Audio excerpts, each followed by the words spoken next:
ئەو بڕیاری ئەمڕۆداومانە ئەنجومەنی بانکی ناوەندی پابەند دەکات پاڵپشتی بژانەوەی ئابووری ئوسترالیا بکەین. ئەنجومەنی بەڕێوەبردن وای دەبێت کە چارەسەرکردنی بەرزبوونی ڕێژەی بێکاری ئەولەویەتی نیشتیمانی دەبێت و دەمانەوێت ئەوەی لە دەستمان بێت بیکەین بۆ ڕەخساندنی هەلیکار. ئەو بڕیاری داومانە بۆ کەمکردنەوەی ڕێژەی سوود بۆ لە سەدا 0.1 تەواوکەری هەوڵەکانی حکوومەتە بۆ پاڵپشتیکردن لە ئابووری ئوسترالیا و کەمکردنەوەی بێکاری.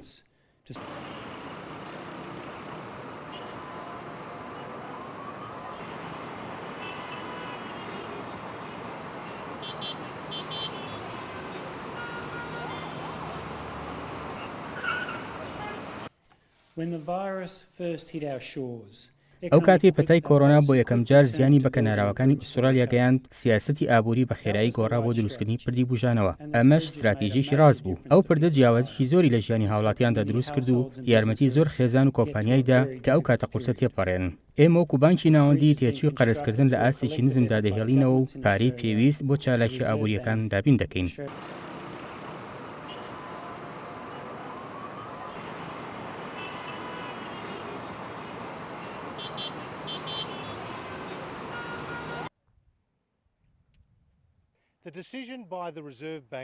بڕیاری بانکی ناوەندی بە کەمکردنەوەی ڕێژەی سوود بۆ 10 خاڵی بنەڕەتی و کڕینەوەی قەواڵە داراییەکان ئەو هەوڵە ئابووریانە تەواو دەکات کە سەرۆکوەزیرانی ئوسترالیا داوێتی. بانکی ناوەندیش ئاشکرای کردووە کە بڕیارەکانی تەواوکەری هەوڵەکانی حکوومەتە بە تایبەت بۆ ڕەخساندنی هەلیکار و بژاندنەوەی ئابووری وڵات.